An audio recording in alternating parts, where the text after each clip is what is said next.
첫 번째 주인공은 이재명 대표. 이재명 대표가 재판부 재배당 요청을 했잖아요. 판사 바꿔달라.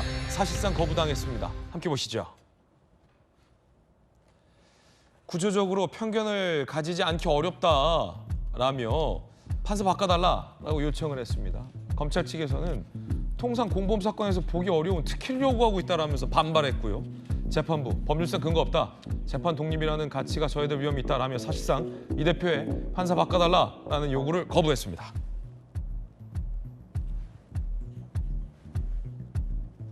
자, 쌍방울 불법 대북송금 사건 1심 재판부, 수원지법 형사 11부, 이화영 1심 징역 9년 6개월을 선고한 재판부입니다.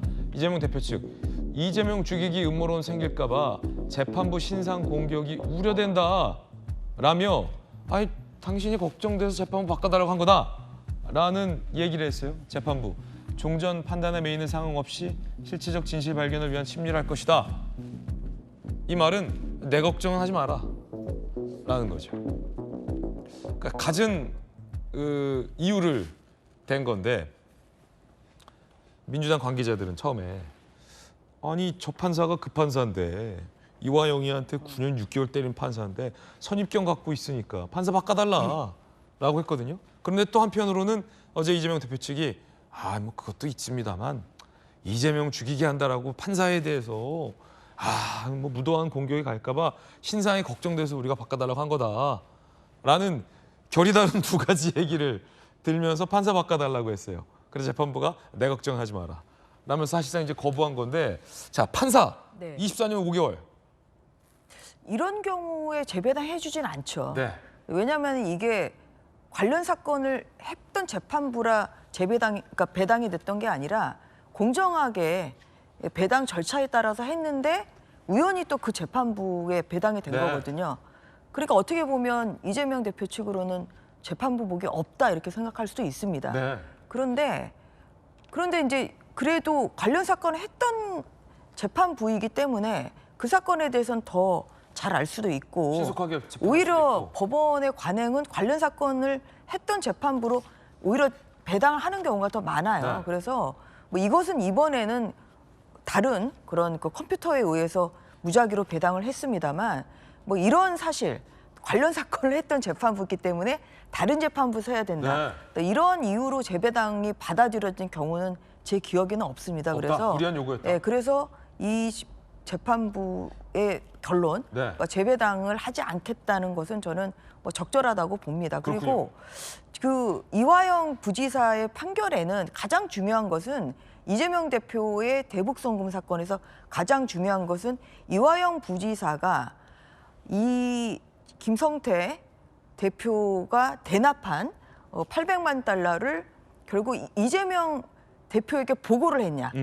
그리고 이런 사실을 알았냐. 그렇죠. 이게 가장 중요한 건데 이 부분에 대해서는 이화영 부지사의 판결에는 판단이 없습니다. 그 부분에 대해서. 그래서 그런 면에서 이것은 어떻게 보면 일부는 쟁점이 같습니다만 핵심 쟁점. 이재명 당시 지사에게 보고가 됐고 이재명 지사가 승인을 했냐. 이게 이 대북송금 사건의 가장 큰 중요한 부분인데 그 쟁점은 없죠. 이화영 부지사의 사건에는. 그래서 이재명 새로운 쟁점이기 때문에 판단이 나온다. 예, 그래서 그런 면에서도 뭐 재판부를 신뢰를 하시고 그리고 열심히 뭐 본인 얘기대로 항상 뭐 죄가 안 되면은 그걸 뭐 법원에서 뭐 무죄를 유죄로 선고할 리가 있겠습니까? 그래서 본인 그 이재명 대표 측에서 열심히 뭐 또 재판에 대비하시면 되고 뭐 같은 재판부라 뭐 불리하지 않을까 하는 뭐 이러한 편견은 저는 오히려 재판부를 깎아내리는 거라 좋지 않다고 생각합니다. 예. 그런데 조기현 변호사님, 결이 다른 주장이 나왔어요. 재판부 재배당을 하라라면서 그게 조금 모순되는 거 아니냐는 지적도 있는데 민주당 관계자들이 이화영 부지사 1심 나왔을 때 이화영은 죄가 없다. 그리고 저거는 북한에 넘어간 돈은 이재명 도지사 방북 비용이 아니다 라면서 1심 판사의 판단에 대해서 의문을 제기했잖아요. 그리고 이재명 대표 측에서도 선입견을 갖고 있는 판사에게 내 재판을 맡길 수 없다라는 요구를 했었잖아요. 그런데 막상 또 재판부 앞에서 어제는 그게 아니라 판사님이 걱정돼서 바꿔달라고 한 거다라는 게 정말 걱정되세요? 이 재판부 배당이 선입관을 가져 우려. 그 판사를 공격 안 하시면 되잖아요, 민주당에서.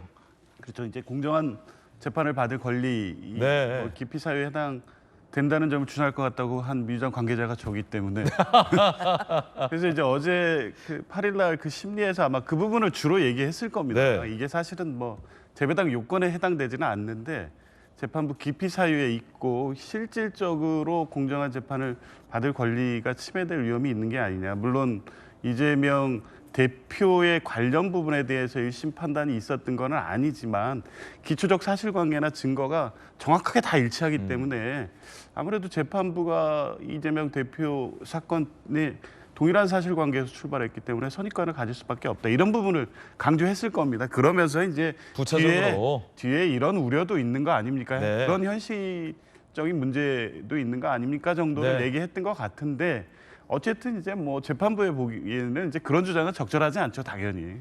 뭐 법원과 판사는 법률과 양심에 따라 재판을 하지 그런 정치적 상황을 고려한다거나 네. 본인이 어떤 판결로 비난받을 우려 때문에 다른 판단을 하지 않는다. 이런 부분에 대해서는 뭐 적어도 이재명 대표 변호인도 주장을 했지만 그런 신뢰는 분명히 있을 거고요. 뭐 어쨌든 기각이 됐고 현 재판부의 재판을 받을 거기 때문에 재판 안에서 뭐 무죄를 입증하기 위해서 그냥 재판에 임할 것으로 봅니다. 이 대표 측에서도 이 재판부에 대한 공격을 걱정하고 계신다라는 그러니까 것을 처음 뭐냐면 알았습니다. 저는 이게 좀 앞뒤가 안 맞는 게 네. 그 신진우 부장판사 재판부에서 또 다른 재판부로 재배당이 돼요. 네. 그럼 그 재판부를 그러면 또 개딸들이 또 공격할 수도 있는데 이 재판부만 걱정을 하겠습니까? 그건 아니에요. 그래서 알겠습니다. 네. 굉장히 사실 재판부 입장에서는 기분이 나쁠 수가 있기 때문에 재배당 요청 자체가 좀 재판부의 심기를 건드리지 않으면서 꿀팁까지. 뭔가 예. 좀 명분을 만들기 위해서 뭐 한 거라는 좀 생각이 들고요. 그리고 뭐 이것이 뭐 적절한 저는 재배당 사유가 아니다. 다시 한번 강조하는 바입니다.